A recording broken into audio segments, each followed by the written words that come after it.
টিভেন24 news নেটওয়ার্কের নিয়মিত আয়োজন আওয়ার ডেমোক্রেসি অনুষ্ঠানে স্বাগত জানাচ্ছি আমি ইহসান জুয়েল। দর্শক, আপনারা জানেন যে বাংলাদেশ একটা ঐতিহাসিক সময়ের সন্ধিক্ষণে দাঁড়িয়ে আছে, অর্থাৎ ছাত্র জনতার বিপ্লবে সাবেক প্রধানমন্ত্রী শেখ হাসিনা সরকারের যেমন পতন হয়েছে, তেমনি বাংলাদেশে এখন নতুন নতুন প্রতিদিনই আপডেট হচ্ছে, নতুন নতুন ঘটনার জন্ম হচ্ছে, একটা অন্তর্বর্তীকালীন সরকার গঠনের চেষ্টা চলছে। এর মধ্যেই কিন্তু প্রধান উপদেষ্টার নামও পাওয়া গেছে। ছাত্র আন্দোলনের যে সমন্বয়করা তারা নোবেল জয়ী প্রফেসর ডক্টর মোহাম্মদ ইউনূসের নাম প্রস্তাব করেছেন এবং ডক্টর মোহাম্মদ ইউনূসও সেটি সম্মত হয়েছেন। তিনি বলেছেন, ছাত্র জনতা যদি এত বড় ত্যাগ স্বীকার করতে পারে তবে জাতির এই ক্রান্তিকালে তিনি দায়িত্ব নিতে প্রস্তুত। তবে পুরো উপদেষ্টা পরিষদে কারা আসছেন সেটির দিকে তাকিয়ে আছে দেশের মানুষ, বিশ্বের মানুষ। এবং একই সাথে এটিও ছাত্র আন্দোলনের সমন্বয়করা জানিয়েছেন, আগামী 24 ঘন্টার মধ্যে তারা পূর্ণাঙ্গ অন্তর্বর্তীকালীন সরকারের নামগুলো জানাবেন, রূপরেখা জানাবেন। তবে একটি প্রশ্ন থেকে যাচ্ছে, এই সরকারটি কতদিন মেয়াদের হতে যাচ্ছে? অর্থাৎ এটি কি আগের কেয়ারটেকার সরকারগুলোর মতো, নাকি এটি আসলে লম্বা সময় দায়িত্ব নিয়ে প্রশাসনিক সংস্কার, বিচার বিভাগের সংস্কার, আমলাতন্ত্রের সংস্কার, যেসব জায়গায় দুর্নীতি আছে সেই সব জায়গায় সংস্কার করে তবে একটি রাজনৈতিক দলের কাছে ক্ষমতা হস্তান্তর করবে? এই বিষয়গুলো নিয়ে যেমন আলোচনার অনেকগুলো বিষয় আছে এবং একই সঙ্গে আমরা দেখছি বিএনপির চেয়ারপারসন বেগম খালেদা জিয়া দণ্ড মওকুফ করা হয়েছে, তাকে মুক্তি দেওয়া হয়েছে। বিএনপি একটি মহাসমাবেশেও ডাক দিয়েছে বুধবার এবং অন্যান্য রাজনৈতিক দলের নেতাকর্মী যারা আছেন তারাও কিন্তু প্রকাশ্যে আসছেন, নানা ধরনের মন্তব্য বিবৃতি দিচ্ছেন। অন্যদিকে সবশেষ ক্ষমতাসীন দল আওয়ামী লীগের অনেক নেতাকে আমরা দেখছি তারা পালাচ্ছেন।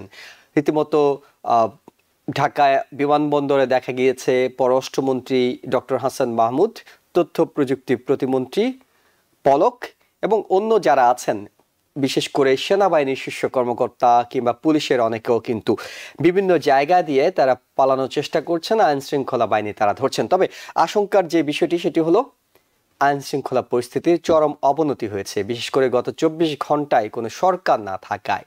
যেটি হচ্ছে যে কোথাও কোনো নিয়ন্ত্রণ নেই, নির্বিচারে মানুষ হত্যা হচ্ছে, যে যেখানে পারছেন অরাজকতা তৈরি করছেন। ছাত্র আন্দোলনের সমন্বয়করা চেষ্টা করছেন পরিস্থিতি সামাল দেওয়ার। এর মধ্যেই সড়কের শৃঙ্খলার জন্য ছাত্ররা নিজেরাই নেমে গিয়েছে ট্রাফিক নিয়ন্ত্রণ করতে। আমরা এর আগে গণভবন কিংবা সংসদ ভবনে যে একটা বিশৃঙ্খলা, অরাজকতা, নৈরাজ্য দেখেছি, এখন আবার সেটিকে সামাল দেওয়ার চেষ্টা করছে। আমরা শিক্ষার্থীদেরকে দেখেছি তারা সংসদ ভবনের সামনে ঝাড়ু দিচ্ছে। অর্থাৎ অভাবনীয় কিছু বিষয় ঘটছে যেগুলো এর আগে বাংলাদেশে কখনো ঘটেনি। আমরা আজকের এইসব বিষয় নিয়ে আলোচনার জন্য আমাদের সাথে সংযুক্ত হয়েছেন professor doctor Mustafa Sarwar, university of New অরলিন্সের, এবং একই সাথে শিক্ষাবিদ শেখ আল মামুন। আপনাদের দুজনকে স্বাগত জানাচ্ছি। ধন্যবাদ। জি, আমি একটু ধারণা দেওয়ার চেষ্টা করছিলাম আসলে কি হচ্ছে বাংলাদেশে। আমরা 3 মিনিট সময় পাবো একটা বিরতিতে যাওয়ার আগে। খুব সংক্ষেপে আমি একটু আপনাদের মূল্যায়নটা শুনবো। প্রফেসর ডক্টর মোস্তফা সারোয়ার, আপনার কাছে এই আন্দোলনটা এবং এটার একটা সমাপ্তি যেটি হয়েছে, এখন পর্যন্ত যেটি হয়েছে, এটিকে আপনি ইতিহাসের দৃষ্টিভঙ্গিতে কিংবা বৈশ্বিক দৃষ্টিভঙ্গিতে এই আন্দোলনটাকে কি নামে অভিহিত করবেন? আমি এটাকে বলবো মহান বিপ্লব। মানে বাংলাদেশের ডক্টর মোহাম্মদ ইউনূস যেটা বলেছেন যে এটা দ্বিতীয় মুক্তিযুদ্ধ। মানে এটা একটা ইনক্রেডিবল যে ঘটনাটা ঘটেছে, যেটা কোনো রাজনৈতিক দল ঘটাতে পারেনি। সেখানে শুধুমাত্র ছাত্রদের, মানে একদম তরুণ ছাত্র, আপনি দেখেন এরা কিন্তু ছাত্র আসলে। এদের যদি ছবি দেখেন, এরা কিন্তু, আমি যখন 1969-এ যে মহান ঘটেছিল অভ্যুত্থান আইয়ুব খানের বিরুদ্ধে, তখন কিন্তু আমি কিন্তু মাঠে ছিলাম। কিন্তু তখন যে নেতৃত্বে যারা ছিলেন তাদের কিন্তু বয়স অনেক বেশি। ধরেন সবাই তারা অনেক অনেক ম্যাচিওর, অনেক বেশি বয়সের দিক থেকে। কিন্তু এই যে তরুণ যে গ্রুপটা, এদের তো একদম মানে 21, 22, 23 হার্ডলি অফ দ্যাট এজ। এবং তারাই এটাকে করেছে। প্রথম মনে হচ্ছিল যে তাদের অভিজ্ঞতাটা এটাকে ভুন্ডুল করে দেবে কিনা, মেস আপ করে দেবেন কিনা, কিন্তু আমরা দেখলাম কি যে একটা অদ্ভুত ব্যাপার ঘটে গেল। এবং তাদের যে বাইরে থেকে মনে হচ্ছিল যে এটা লুজ, কোনো অর্গানাইজেশনের নামই আমরা প্রথম পাইনি। এখনো কিন্তু এদের কোনো বৈষম্য বিরোধী আন্দোলন ছাড়া তো এর কোনো অন্য কোনো দলীয় নাম নেই।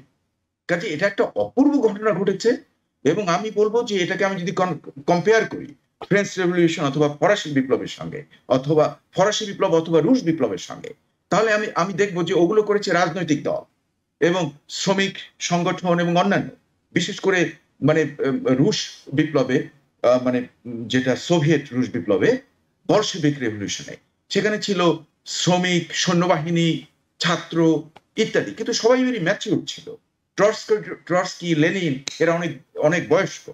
আবার আমি যদি দেখি ফ্রেঞ্চ রেভলিউশন, তাতে যারা ছিল তারা বেশ বয়স্ক এবং রাজনৈতিক সমৃদ্ধ, মধ্যম মানে মিডল ক্লাস বড় বড় নেতারা ছিল। কিন্তু এখানে একদম অদ্ভুত ডিফারেন্স, তরুণ কয়েকটা বাচ্চারা এবং তাদের যারা সঙ্গে ছিল সমন্বয়, লক্ষ্য করে দেখুন তাদের নাম হলো সমন্বয়। তার মানে হলো যে এর আগে যে বিপ্লবগুলোর কথা আপনি বলছিলেন, নেতৃত্বে ছাত্ররা ছিল না, ছাত্ররা হয়তো সহায়ক শক্তি হিসেবে কাজ করছে। 69-এর গণ অভ্যুত্থান বলেন কিংবা 90 স্বৈরাচার বিরোধী যে আন্দোলন, সেখানে কিন্তু রাজনৈতিক নেতৃত্বে হয়েছে। কিন্তু এই প্রথম না 69 এর আন্দোলনে যদিও রাজনীতিবিদরা ছিলেন, কিন্তু ইট ওয়াজ এ স্টুডেন্ট মুভমেন্ট।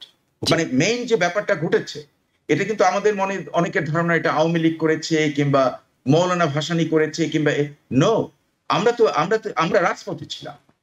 আমি কারফিউ ব্রেক করেছি তখন, এবং দেখেছি যে কারা, এটা আমার চোখে ভাসছে কোথায় কি ঘটনাটা ঘটছে, কোথায় স্পার্কিং হয়েছে। ওটাও ছিল একটা ছাত্র আন্দোলন। কিন্তু রুশ বিপ্লব মানে বলশেভিক রেভলিউশন এবং ফ্রেঞ্চ রেভলিউশন, সেগুলো ছিল অন্য, সেখানে ছাত্ররা অতটা ছিল না, রাজনীতি ছিল। আমরা এই বিষয়টি আরো শুনবো এবং শেখ আল মামুনের বক্তব্য শুনবো। একটা ছোট্ট বিরতি নিতে হচ্ছে, আমরা বিরতি থেকে ফিরে শুনবো। দর্শক আমাদের সঙ্গে থাকুন। Because people sneeze. Because not everyone washes their hands. Because kids touch a lot of things. Set a date to get your COVID shot and RSV if eligible. Because if you're wondering, should I get my COVID shot? Think about other people. Learn more at nj.gov/health/vaccines. আবার স্বাগত hour democracy অনুষ্ঠানে। আমাদের সঙ্গে আছেন professor doctor Mostafa Sarwar এবং শেখ আল মামুন। শেখ আল মামুন, বিরতিতে যাওয়ার আগে আপনার কথা শুনবো বলছিলাম, সেটা হলো আমরা বাংলাদেশে এই বিপ্লবের পরে যেটি দেখছি, প্রফেসর ডক্টর মোস্তফা সরোয়ার এই বিপ্লবকে নানা বড় বড় বিপ্লবের সাথে তো তুলনা করছেনই, কিন্তু আমরা বাংলাদেশে দেখছি সবাই পালাচ্ছেন। প্রধানমন্ত্রী শেখ হাসিনা তিনি দেশ ত্যাগ করে চলে গেলেন, কাউকে কিছু না বলেই, কোনো মেসেজ না দিয়ে তার দলের জন্য। তার দলের নেতারা, বিশেষ করে পররাষ্ট্রমন্ত্রী, তথ্য প্রযুক্তি প্রতিমন্ত্রী, অনেককে আমরা দেখছি তারা দেশ থেকে পালাতে গিয়ে ধরা পড়ছেন। সেনাবাহিনীর কিছু শীর্ষ কর্মকর্তা ধরা পড়ছেন। সবাই পালাচ্ছেন কেন? Yeah, that's very shocking. Bangladesh is a democratic country since 1996, but Ishadar Amol থেকে বলেন। But why is like such a big mass? Why this drastic change? Especially, আমরা জানি যেটা ফ্রেঞ্চ রেভলিউশনের কথা বলতেছেন বা রুশ বিপ্লবের কথা বলছিলেন, লেনিনের কথা, তাই না? সেখানে there is a millions of people, hundreds of thousands of people are on the street. They are not, they didn't have enough job.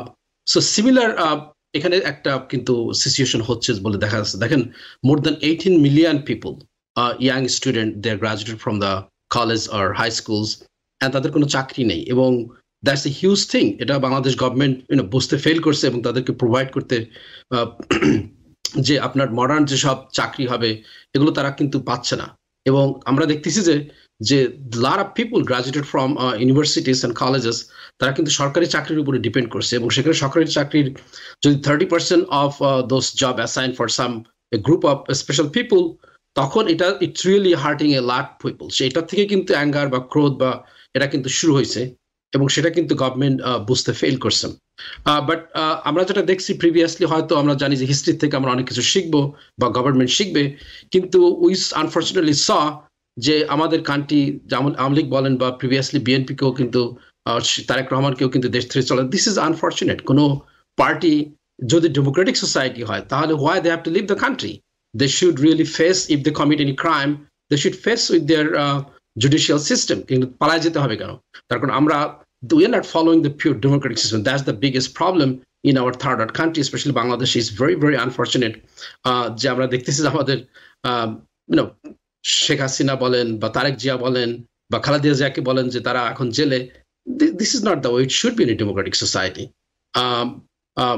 আমরা দেখতেছি এখানে ইংল্যান্ডের মতন জায়গা কোনো ঋষি সুনাক তার কিন্তু টাইম এক্সপায়ার আগেই সে যখন দেখছে যে তাদের জনমতে তার জরিপ কমে গেছে, হি call for election, hand step down and somebody became elected, and that's the way it should be. Even আমেরিকার দিকে চিন্তা করেন, রুজভেল্ট যখন প্রেসিডেন্ট ছিল, বিকেম থার্ড টাইম প্রেসিডেন্ট, এবং সে বলছে no, nobody should be third time president, this is the last one, because after 2 time became executive position, then you feel like you are the god of this society. So that's not the way it should be.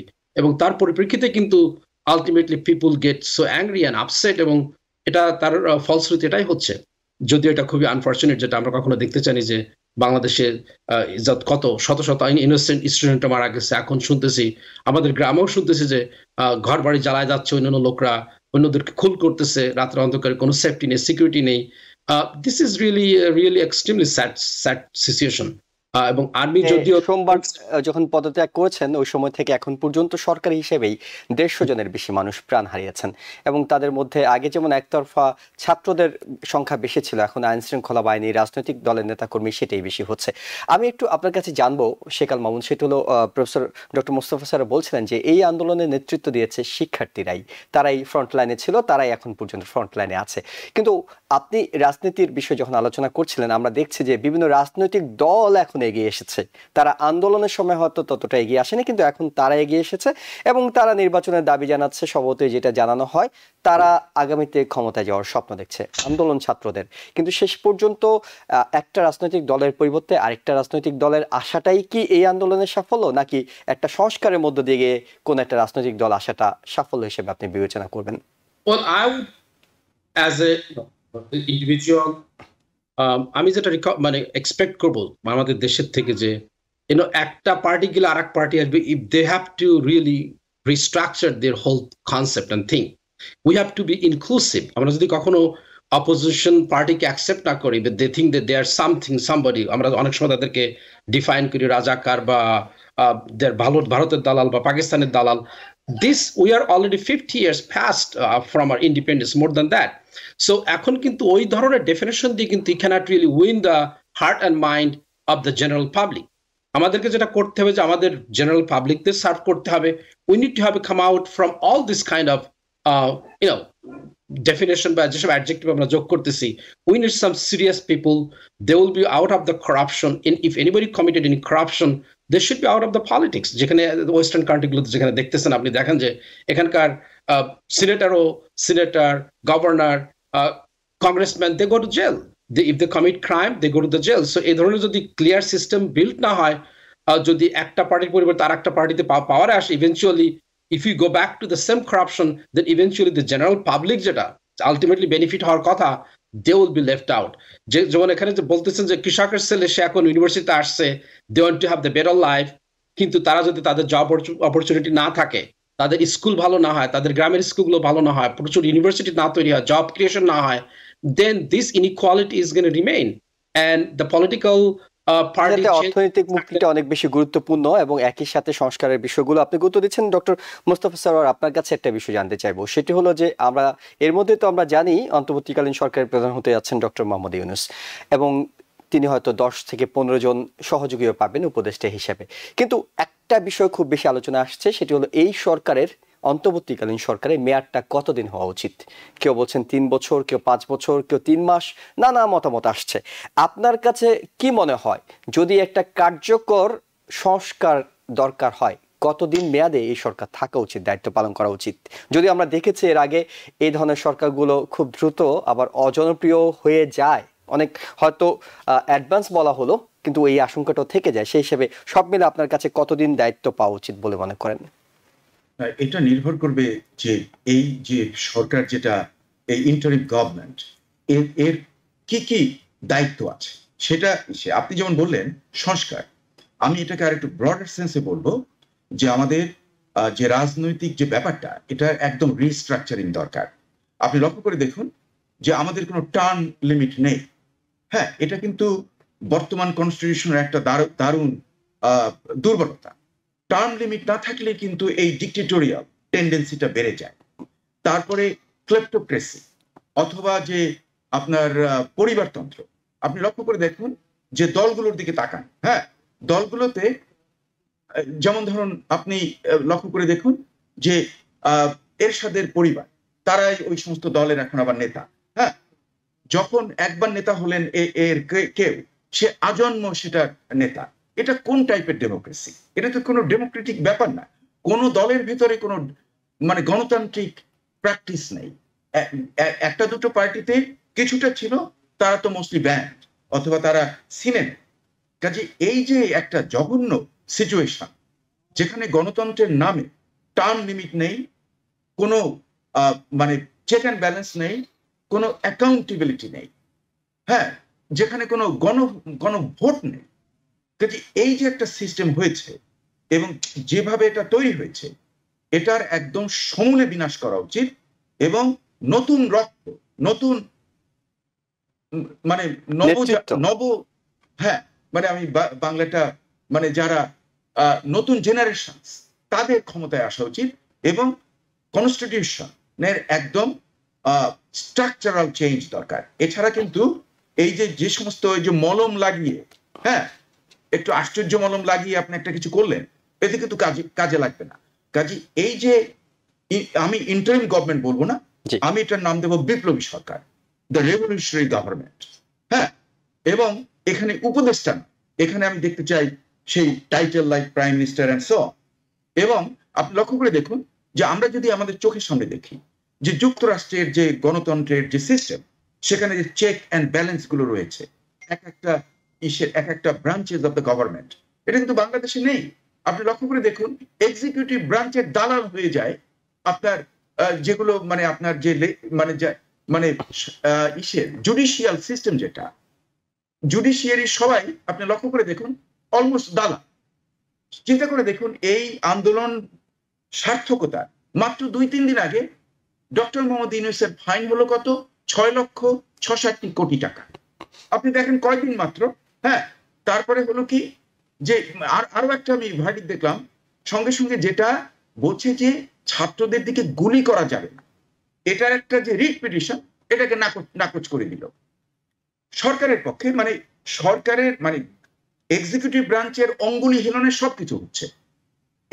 এই ব্যাপারগুলোকে আমূল পরিবর্তন করা ছাড়া দেশের কোনো মঙ্গল সামনে নেই।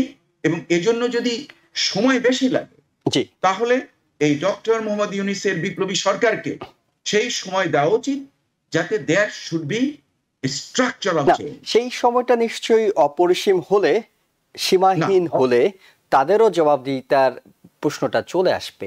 সেই ক্ষেত্রে নিশ্চয়ই তাদেরকে একটা টাইমলাইন বেঁধে দেওয়া উচিত যে এই টাইমের মধ্যে আপনারা এই কাজটা শেষ করে যেতে চান কিনা। এটা আপনি একদম ঠিক বলেছেন। হ্যাঁ, আপনার সঙ্গে আমি একমত।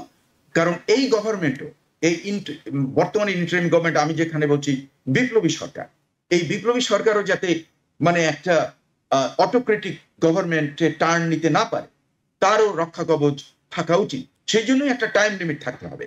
তবে আমি যেটা জানি, ডক্টর মোহাম্মদ ইউনূসকে আমি যতটা কাছে থেকে কিংবা দূর থেকে দেখেছি, আপনি লক্ষ্য করে দেখুন তার কিন্তু নিজের কোনো কিছু নেই।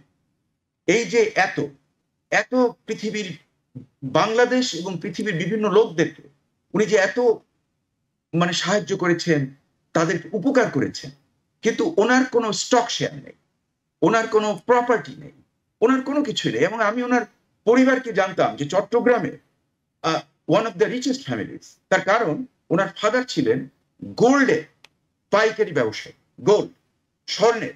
এবং শুধু তাই নয়, ইস্ট পাকিস্তানের ডিভেন only packaging industries owned by his family. কিন্তু আপনি দেখেছেন যে তার কোনো কিছুই নেই।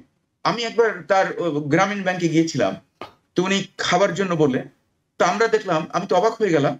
আমি ভাবলাম যে এটা চেয়ার টেবিলে একটু ভালো খাবো ডক্টর মোহাম্মদ ইউনূসের সঙ্গে, দেখলাম যে না, পার্টি, বুঝছেন, পার্টি, নট কার্পেট না, পার্টি বিছিয়ে আমরা বসলাম ওখানে, সবাই আমরা হাত দিয়ে খেলাম। কি খেলাম? আমি তো অবাক হয়ে গেলাম যে এই মুরগির অল্প একটু মাংস, ডাল আর ভাত, আর একটু সামান্য vegetable, that what I ate. এবং আমি তখন শ্রদ্ধায় আমার মাথা নত হয়ে যাচ্ছিল। এবং আপনি দেখেন তার পোশাক, উনি যে এই যে প্যারিসে গিয়েছেন, ওটি কি গ্রামীণ ব্যাংকের কাপড়ের ওই ওই ওই আমাদের দেশের আর কি মানে পোশাক পরে উনি গেছেন। তো এইরকম একটা যে লোক, হ্যাঁ, এবং উনি তো পৃথিবীর মঙ্গল করেছেন। আজকে যে উনি কনসেপ্ট গুলোকে দিয়েছেন, আমার মনে হয় যে এই ভদ্রলোকে যে বুদ্ধিমত্তা, তার যে পৃথিবীতে নোবেল প্রাইজ আছে, খুবই এটা সম্মানজনক। খুবই কম লোক পেয়েছে, কিন্তু এই কম লোকের মধ্যেও একজন stands out now, and that is Mohammad Yunus. আমি তাকে কম্পেয়ার করি অনেকটা মানে আইজ্যাক নিউটন, আলবার্ট আইনস্টাইন, এরা যে যে মানে পৃথিবীতে যে বিপ্লব ঘটিয়েছে, হ্যাঁ, সেরকম জর্জ ওয়াশিংটন, যে নাকি ইজিলি ক্ষমতাটাকে দীর্ঘায়িত করতে পারত, কিন্তু উনি বলেন no, I am not an empire. আমরা তো এম্পায়ারের রাজার বিরুদ্ধে যুদ্ধ করেছি, I will not be a king. এই এই এই সমস্ত লোকের সঙ্গে উনি কম্পারেবল পৃথিবীতে অবদানের জন্য। নিঃসন্দেহে বাংলাদেশের যে কজন মানুষ পুরো পৃথিবীর বুকে বাংলাদেশকে চেনান, অর্থাৎ আলাদা করে চেনান, ডক্টর মোহাম্মদ ইউনূসের বাংলাদেশ, একটা সময় তো তাই বলা হতো। যদিও এরপর আমরা দেখেছি নানা রাজনৈতিক হয়রানির, প্রতিহিংসার শিকার তিনি হয়েছেন। তার অতীতকে টেনে, তার বর্তমানকে টেনে তাকে নানা রকম হয়রানি করা হচ্ছিল, যেটা নিয়ে বিশ্ব নেতৃবৃন্দ অনেক সময় আমরা দেখেছি তারা স্টেটমেন্ট দিয়েছেন, তারা নানা কথা বলেছেন। সেই ডক্টর ইউনূস এখন অবশেষে বাংলাদেশকে, আপনি যে বিপ্লবী সরকার বলছেন, সেই বিপ্লবী সরকারের দায়িত্ব নিতে যাচ্ছেন। আমি একটু অ্যাড করব ওনার বিরুদ্ধে যে কেসগুলো দিয়েছে, সেই কেসগুলো আপনি যদি ভালো করে পড়েন, ভার্সেস যে বিভিন্ন ব্যবসায়ী গ্রুপ যে কোটি কোটি কোটি কোটি বিলিয়নিয়ার হয়ে গেছে বাইরে এসে। এক ভদ্রলোক সিঙ্গাপুরের বিলিয়নিয়ার, এই টাকা কোথা দিয়ে গেল? এই লোকটা তো অতি সামান্য মশলার ব্যবসা করতো, হ্যাঁ। তারপরে আরেকটা লোক, সেও বিশাল ধনী, এখন কোথায় পালিয়েছে, হ্যাঁ, যার বিরাট লম্বা দাড়ি, দেখতে একটা মানে দরবেশের মতো চেহারা। চিন্তা করে দেখুন এই লোকটার অতীতে কি ছিল। সে ছিল উচ্চ মধ্যবিত্ত, আই নো হিজ ফ্যামিলি, সে উচ্চ মধ্যবিত্ত ছিল। তারা একটা ব্যবসা শুরু করেছিল, এক্সপোর্ট ইম্পোর্ট। কিন্তু এখন কি হয়েছে? কোটি কোটি টাকা বেফাস করে দিয়েছে ব্যাংক, মানে ইনভেস্টমেন্ট ব্যাংকিংয়ে, যে প্রথম দিকে যে পুঁজিবাজারে সব টাকা নিয়ে সরিয়ে ফেলেছে বাইরে। এই যে আমি একটা গাড়ির কালেকশন দেখলাম তার ছেলে, হ্যাঁ, যেখানে রোলস রয়েস হলো পিস অফ কেক। নিঃসন্দেহে বাংলাদেশ এত দুর্নীতি হয়েছে বলেই তো আজকে বাংলাদেশের এই অবস্থা হয়েছে। এত দুর্নীতি হয়েছে বলেই তো সামান্য একটা কোটার আন্দোলন আজকে সরকার পতনের আন্দোলনের রূপ নিয়েছে, জনগণের অকুণ্ঠ সমর্থন পেয়েছে। তো এইসব কারণেই নিরাজ্য হয়েছে। আমরা বেনজিরের উদাহরণ আপনি দিতে পারতেন, আপনি মতিউরের উদাহরণ দিতে পারতেন সাম্প্রতিক সময়, এবং প্রধানমন্ত্রী, সাবেক প্রধানমন্ত্রীর বাসার পিয়ন 400 কোটি টাকার মালিক, সেটি প্রধানমন্ত্রী নিজেই স্বীকার করেছেন। 400 কোটি টাকা হেলিকপ্টার ছাড়া চলে না। Bus stop at you. Because people sneeze. Because not everyone washes their hands. Because kids touch a lot of things.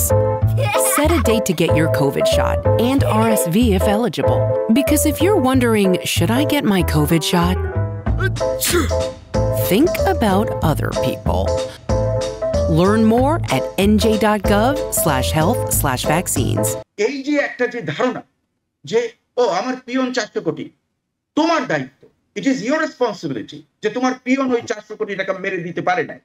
তার অর্থ তুমি কত টাকা মেরেছো আমরা এখন জানার আমার খুবই আগ্রহ হচ্ছে।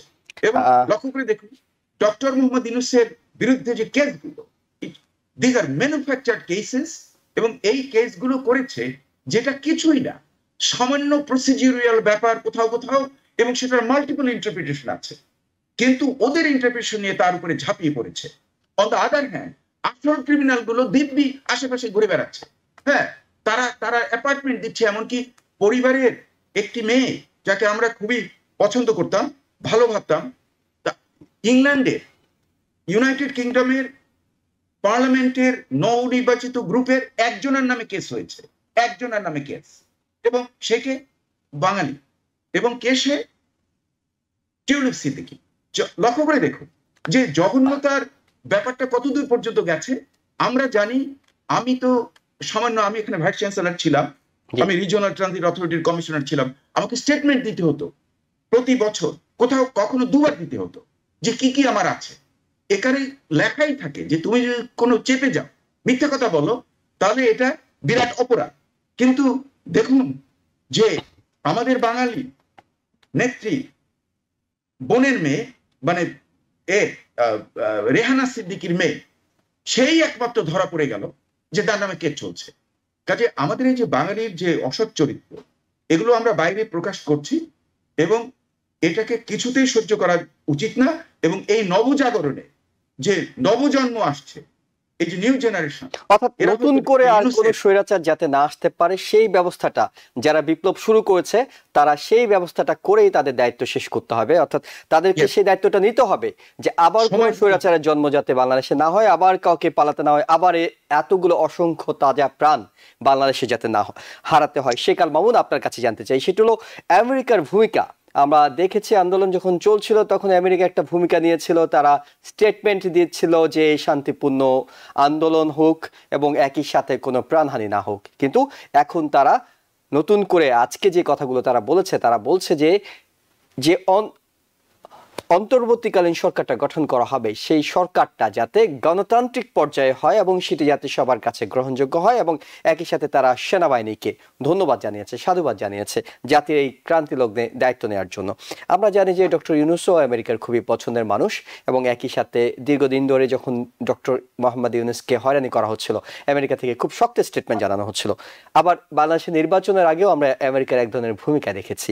এখন তাদের পছন্দের মানুষই তো বাংলাদেশে অন্তর্বর্তীকালীন সরকার দায়িত্ব নিতে যাচ্ছেন। এক্ষেত্রে আমেরিকা বাংলাদেশের সম্পর্কটা একটা যে টানাপোড়েন ছিল, অর্থাৎ নির্বাচনের আগে আমরা বাংলাদেশে আমেরিকান যে রাষ্ট্রদূত পিটার হাস তাকেও নানা কটূক্তি করতে শুনেছি।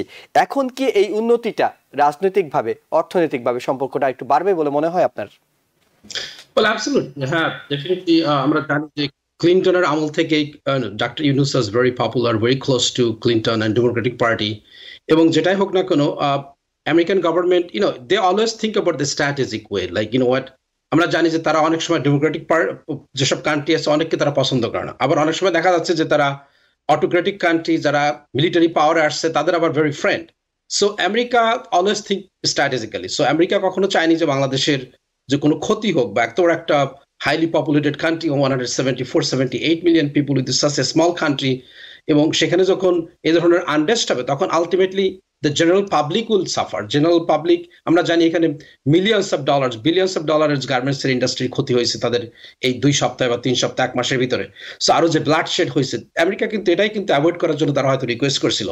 সে কারণে কিন্তু এখন যেটা বলতেছে যে হ্যাঁ অবশ্যই যে এই গভর্নমেন্ট যেটা থাকবে, মিলিটারি গভর্নমেন্ট যাতে কন্টিনিউ করতে পারে, তারা যেন খুব শর্ট টাইমের ভিতরে যেন আসে এবং তারা যেন কুইকলি গণতান্ত্রিক ওয়েতে দিয়ে তারা যেন ফেরত দিয়ে তারা চলে যায়। This is exactly what they are expecting. তো আমাদের যেটা আপনি যেটা প্রথমে বলতেছিলেন যে কনস্টিটিউশন অনুযায়ী যে কোনো একটা ডেমোক্রেটিক সোসাইটিতে যখন একটা পার্লামেন্টটাকে আপনি বলবেন যে ডিসলভ করবেন, তখন কিন্তু 90 ডেজের ভিতরে কিন্তু they have to declare a new election. But to do this kind of situation is going to be extremely difficult and challenging until and unless the people are very cooperative, এবং যেখানে army has to be very aggressively involved। তার কারণ আপনি যদি একটা free এবং fair election না দিয়ে তাদের জনগণকে যদি পার্লামেন্টে না আনতে পারেন, এবং আপনার যেটা প্রিভিয়াস স্পিকার যেটা বলতেছিলেন যে we have to change the whole constitution. আমেরিকার constitution they change 16 times 18 times সারা পৃথিবীতেই। So you can't do those kind of changes within 90 days, এবং এই ইন্টারিম গভর্নমেন্টের কোনো পাওয়ার নেই কিন্তু কোনো কনস্টিটিউশনের change to do this kind of change. যখন যারা পার্লামেন্ট ফর্ম করবে তখন সেখানে তারা পার্লামেন্ট মেম্বাররা এটাকে কিন্তু রিফর্ম করতে পারে। So now to have those kind of reform, we need to have those kind of reform minded people elected. They have to go to the power, they go to the parliament, and they have to be very frank and open-minded and look at all the constitution from South Africa to New Zealand to America. What are the benefit of having a parliamentary system versus presidential system? আমরা বলি যে আমেরিকার গণতন্ত্র কিন্তু খুবই ভালো, আমার কাছে অনেক সময় মনে হয় নো ইটস নট। আপনি যদি ইংল্যান্ডের গণতন্ত্রের দিকে দেখেন, দেখবেন মাল্টিপল পার্টির একটা সিস্টেম আছে, কোনো একটা দুইটা দল কন্ট্রোল করতেছে না। ইভেন দেখেন এখানে কোনো ইন্ডিপেন্ডেন্ট গ্রুপ পিপল আছে, আমরা অনেক সময় চাই যে we don't like to support Republican not Democrat, we like to have somebody else because তাদের পলিসি ইজ ভেরি ফ্রেমড। তো সেই হিসেবে যদি এ ধরনের পার্লামেন্টারি সিস্টেমে যদি চিন্তা করে কম্পেয়ার করে, if you could present very good constitution in the future, that would ultimately benefit not only this generation but the generation afterward. আমি একটু প্রফেসর ডক্টর মোস্তফা সরওয়ার আপনার কাছে জানতে চাই, আমরা শেখ আল মামুনের কাছে আমেরিকার ভূমিকাটা সম্পর্কে ধারণা নিচ্ছিলাম, ভারতের ভূমিকা এই আন্দোলনের শুরু থেকে শুধু নয়, একেবারে এই আওয়ামী লীগ সরকার দায়িত্ব নেওয়ার পর থেকে ভারতের ভূমিকা, এবং সবশেষ আমরা যেটা দেখেছি অস্থায়ীভাবে সাবেক প্রধানমন্ত্রী শেখ হাসিনা ভারতে আশ্রয় নিয়েছেন। ভারত বলছে তিনি অস্থায়ীভাবে চেয়েছেন, অন্য কোনো একটা দেশে হয়তো যাওয়ার চেষ্টা করবে, যদিও ইংল্যান্ড এর মধ্যে জানিয়ে দিয়েছে তারা তাকে নেয়ার সম্ভাবনা কম। আমেরিকার ভিসা বাতিল নিয়ে এক ধরনের ধোলাচল আছে, যেহেতু তারা কোনো ব্যক্তির ভিসা স্ট্যাটাস সম্পর্কে জানায় না, তাই এটি নিয়ে এখন পর্যন্ত নিশ্চিত নয়। তবে সজীব ওয়াজেদ জয় বলেছেন, সাবেক প্রধানমন্ত্রী শেখ হাসিনা তিনি এখনো আমেরিকার রাজনৈতিক আশ্রয় চাননি, ভারত এখনো তাকে আশ্রয় দিয়ে রেখেছে সাময়িকভাবে, এবং ভারতকে আমরা দেখেছি খুব অ্যাক্টিভলি তারা সর্বদলীয় বৈঠক দেখেছে, দফায় দফায় বৈঠক করছে, বাংলাদেশের দিকে নজরদারি রাখছে। ভারতের ভূমিকাটা কি হতে পারে? ভারত নতুন যে অন্তর্বর্তীকালীন সরকার তাকে কি সহযোগিতা অব্যাহত রাখবে, নাকি তারা যেহেতু আওয়ামী লীগের ঘনিষ্ঠ হিসেবে পরিচিত তারা ইউটার্ন নেয়ার কোনো আশঙ্কা আছে? না, ভারত হচ্ছে কি, আমরা যদি উপমহাদেশের দিকে তাকিয়ে দেখি, ভারত অনেকটা কিন্তু অনেক বেশি ম্যাচিওর ডেমোক্রেটিক পয়েন্ট অফ ভিউতে। ওদের কিন্তু ফরেন পলিসির পরিবর্তন, মানে দল পরিবর্তন হলে যে সেটা খুব র্যাডিক্যাল চেঞ্জ হয়ে যায় তা নয়। কিন্তু আপনি লক্ষ্য করে দেখুন যে কংগ্রেসের সময় প্রতিবেশী দেশের সঙ্গে তাদের সম্পর্ক, বাংলাদেশের সঙ্গে তার সম্পর্ক অথবা বিজেপির সঙ্গে, এটার কিন্তু কোনো র্যাপিড আমরা পরিবর্তন দেখছি না। যদিও বর্তমানে সরকারের প্রতি মানে একটা দুর্বলতা ছিল ভারতীয় জনতা পার্টির, কিন্তু লক্ষ্য করে দেখুন যে উনি যে গেলেন ওখানে, হ্যাঁ, উনি বললেন উনি টেম্পোরারি থাকবেন। তাহলে ব্যাপারটা কি? ভারত তো বলতে পারতো যে না, আপনি এখানে থেকে যান, হ্যাঁ, কিংবা হয়তো হাসিনা যদি ভাবতো যে সেটাই পাওয়া যাবে তাই হয়তো বলতো।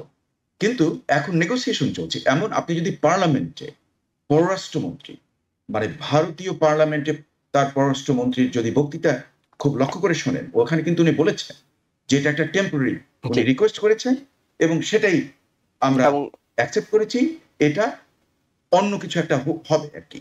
তার অর্থটা কি? এখানে আরেকটা ব্যাপার আছে, লাইন্স বিটুইন, মানে কনসেপ্ট বিটুইন দি লাইন্স, যেটা আমার চোখে পড়ছে।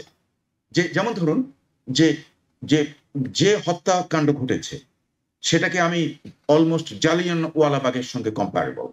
ওখানে গিয়েছিল 379 to 1000 এর মতন এই ক্যালকুলেশনটা। আমাদেরও কিন্তু কম্পারেবল ক্যালকুলেশন, মানে আপনি যদি এই কয়েকদিনেরটা যোগ করেন তাহলে এটা ঠিকই অলমোস্ট 400 এর মতন, হ্যাঁ, যেটা অলরেডি নাম পাওয়া গেছে। আর অনেকে বলছে এটা 1000 এর বেশি। ইনফ্যাক্ট এটা জালিয়ানওয়ালাবাগের কম্পারেবল। তাহলে চিন্তা করে দেখুন কত বড় একটা হত্যাকাণ্ড, এটা জেনোসাইডের মতো হয়ে গেছে। কাজে এটার হয়তো কেস হতে পারে, হ্যাঁ, কোর্টে কেস হতে পারে। তাহলে কোর্টে কেস হলে পরে ভারতের সঙ্গে বাংলাদেশের এক্সট্রাডিশন প্যাক্ট আছে, তাহলে আন্তর্জাতিক আইন অনুযায়ী যদি কেস হয়, যদি বাংলাদেশ রিকোয়েস্ট করে, তখন তো হাসিনাকে দিতে হবে বাংলাদেশের কাছে। না দিলে তো একদম মানে চাক্ষুষ ইন্ডিয়া হাতে নাতে ধরা পড়ে যায়। ইন্ডিয়া সে ধরনের রিস্ক নেবে না। দে আর ভেরি ম্যাচিওর। তারা তাদের নিজের ইন্টারেস্ট দেখবে, তারা হাসিনার ইন্টারেস্টের চেয়ে তাদের ইন্টারেস্ট কি সেটাই তারা দেখবে।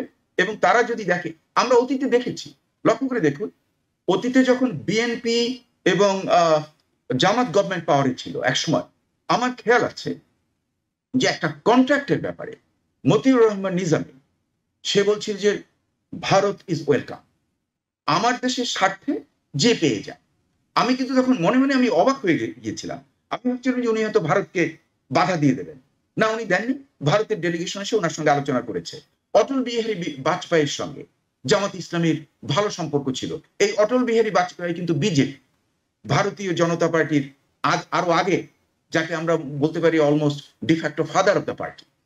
তো এই সময় আমরা দেখেছি কাজে ভারত অনেক ম্যাচিওর ডেমোক্রেসি। কাজে তারা করবে কি, যে এখানে যদি গভর্নমেন্টে যদি, মানে আমার কথা হলো যে প্রতিবেশী রাষ্ট্রের সঙ্গে ঝগড়া করে কোনো লাভ নেই, মানে নট এ ফাইট কিংবা বেলিজারেন্ট বক্তব্য, এগুলো দিয়ে কোনো কাজে লাগে। মানে আমি একটু স্পষ্ট হই আপনার কাছ থেকে, সেটা হলো যে আপনি বলছেন ভারত এখন পর্যন্ত বলছে আমরা সতর্ক দৃষ্টি রাখছি। এখন এই সতর্ক দৃষ্টির মানে হলো প্রকাশ্যে হয়তো তারা কোনো স্টেপ নেবে না, শেখ হাসিনার পক্ষে যাবে এমন কোন স্টেপ হয়তো তারা নেবে না, কিন্তু এই আশঙ্কা কি উড়িয়ে দেওয়া যায় যে তাদের ইন্টেলিজেন্স কিংবা অন্যান্য বিষয়গুলোতে তারা একটু পরবর্তী যে গভর্নমেন্ট আসবে, অর্থাৎ সেটা অন্তর্বর্তীকালীন হতে পারে কিংবা পরের কোনো রাজনৈতিক সরকার হতে পারে, তাদের ব্যাপারে সমান উদারতা দেখাবে যেটা শেখ হাসিনা সরকারের ক্ষেত্রে দেখিয়েছিল? না, এটা ডিপেন্ড করে ভারতের ইন্টারেস্ট। লক্ষ্য করে দেখুন, যে কোনো ম্যাচিউরড কান্ট্রি, আপনি আমেরিকা, তারপরে যুক্তরাজ্য, ফ্রান্স, এদেরকে দেখেন, এদের কিন্তু প্রত্যেকে চায় না, এবং ভারত, এরা কিন্তু এদের নিজের স্বার্থ দেখবে। That is what is their interest.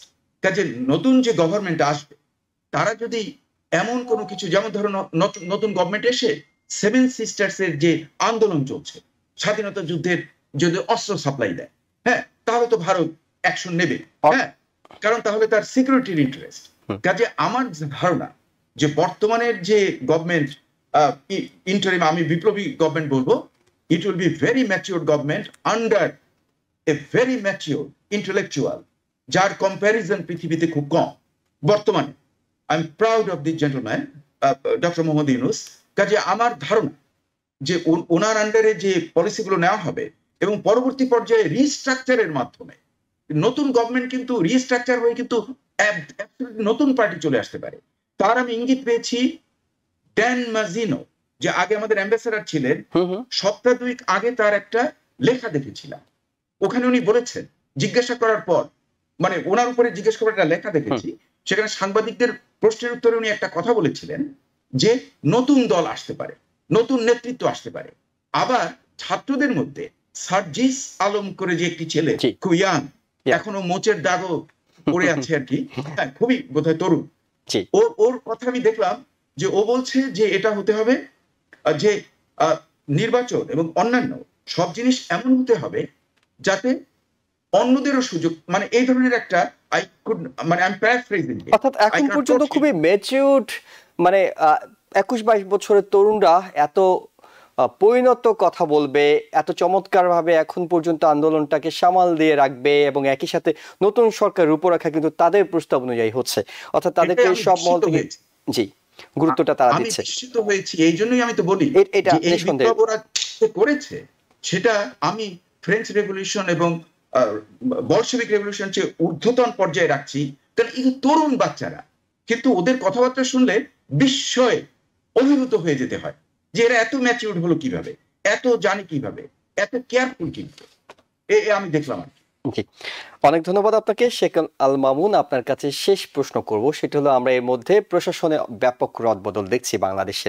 আমরা দেখছি সেইখানে আইজিপি কে সরিয়ে দেওয়া হচ্ছে, সেনাবাহিনীর লেফটেন্যান্ট জেনারেল জিয়াউল আহসান, যিনি 7 মার্ডার থেকে শুরু করে নানা কেলেঙ্কারির সাথে জড়িত, রাজনৈতিকভাবে যে হয়রানিগুলো সেগুলোতে তিনি জড়িত ছিলেন, তিনি এমনকি সংবাদকর্মীদেরও প্রচুর হয়রানি তিনি করতেন, তাকেও সরিয়ে দেওয়া হয়েছে। সেনাবাহিনীতে ব্যাপক রদবদল হয়েছে। এই রদবদলগুলোর মাধ্যমে প্রশাসনের প্রতি মানুষের যে আস্থাহীনতা তৈরি হয়েছে, পুলিশ এখন রাস্তায় নামতে পারছে না, সেনাবাহিনীকে তারা সাদরে আমন্ত্রণ জানাচ্ছে, এই আস্থাহীনতা কি দূর করা সম্ভব হবে? The new the সামরিক বাহিনী যে নতুন যে চিফ, সে যদি with the new direction, people's safety is most important within the next 24 to 48 hours, but people like to see everything is under control, people are having a normal life, এবং সেটা যদি করা সম্ভব হয়, তার কারণ দ্য এক্সিস্টিং বা previous যেটা আইজিপি বলেন বা সামরিক বাহিনীর যেসব ছিল বা র্যাবের যেসব লোক পার্ট অফ দ্য গভর্নমেন্ট ছিল, এবং they are being part of this abusive, যেটা বলেন যে মানুষকে উইদাউট এনি জুডিশিয়াল প্রসেস তাদেরকে যে মারা হয়েছে, এগুলো তো is very well documented. So এগুলো যখন হয়েছে এবং তাদেরকে যদি না সরানো হয়, definitely people will not have the faith, so they have to be removed from those position to bring the faith. This is a very good direction, and this is the way it should be. But amar mone hoy beside the IGP এবং army has to take a very strong role here. Army has to tell the people, what, go back to your work, go back to what you're supposed to be. We're going to have a free and fair election, and we're going to be a better country. You cannot take the law under your own hand. এটা যদি তারা বলতে পারে এবং সেটা prove করতে পারে, then people will be very trustworthy, এবং তখন people will not commit any crime, especially general public wants to be really safe right now. তার মানে আপনার কাছে মনে হচ্ছে আস্থা ফিরিয়ে আনা সম্ভব হবে, যে অস্থিরতাটা এখন দেখা যাচ্ছে, যে নৈরাজ্যটা দেখা যাচ্ছে, এটা হয়তো সেনাবাহিনী যদি আন্তরিক হয় তাহলে সেটা সামাল দেওয়া সম্ভব। তবে একই সাথে মাঠ পর্যায়ে কিন্তু পুলিশের গুরুত্বটা অনেক বেশি। কারণ হলো যে থানায় থানায় পুলিশ না থাকলে এত সেনাবাহিনী গিয়ে পুরো বাংলাদেশের নিরাপত্তা, প্রত্যেকটা পাড়া মহল্লার নিরাপত্তা নিশ্চিত করা অনেকটুকু তো কঠিন। সেক্ষেত্রে পুলিশের প্রতি জনগণের কিংবা ছাত্রদের যে একটা বিদ্বেষ তৈরি হয়েছে, একটা পুলিশ তাদেরকে গুলি করেছে, তারা দেখেছে, তাদের সামনে দেখেছে, সেটা কি দূর করা সম্ভব হবে? Well, look, if you could bring some people under the trial, you know what, some people, they are not intentionally did it. They have to follow the direction of their leader. So whoever committed serious crimes, যেমন আমেরিকাতে যেটা হয় পুলিশদেরকেও তো সাজা দেওয়া হয় তাদের চাকরির থেকে বেশি, তো সেখানে আপনি 500, 1000, 2000, 5000 পুলিশকে you could just sack them, just remove from the power and hire more police officer, and that will bring the faith to the general public. খুবই চমৎকার বলেছেন প্রফেসর ডক্টর মোস্তফা স্যার। আমরা একেবারে শেষ 30 সেকেন্ডে আছি, আপনি যদি কিছু যোগ করতে চান তারপর আমরা শেষ করব।